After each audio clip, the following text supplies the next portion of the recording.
আছেন আমরা সারা ভারতবর্ষের লোক আমরা কালকে দেখেছি পবিত্র লোকসভাতে কিভাবে ধর্মীয় ভাবাবেগকে আঘাত দিয়ে আমরা হিন্দু সনাতনী ধর্মাবলম্বীদের উপর কুরুচিকর মন্তব্য করেছেন যিনি অপোজিশন লিডার দায়িত্ব নিয়েছেন লোকসভাতে রাহুল গান্ধী মহোদয়।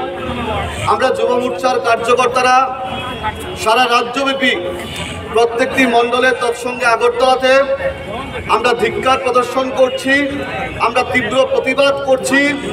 আমরা যুব মোর্চার কার্যকর্তারা আমাদের হিন্দু সনাতনী ধর্মাবলম্বীদের উপর যেই কুরুচিকর মন্তব্য রাহুল গান্ধী করেছেন সেটার বিরুদ্ধে আমরা বৃহত্তর থেকে বৃহত্তর আন্দোলনে যাব এবং আজকে আপনাদের সামনে কথা দিতে চাই যুব মোর্চা রাজপথে এইটার বিরুদ্ধে সারা রাজ্যব্যাপী তীব্র আন্দোলন করবে, ধিক্কার প্রদর্শন করবে।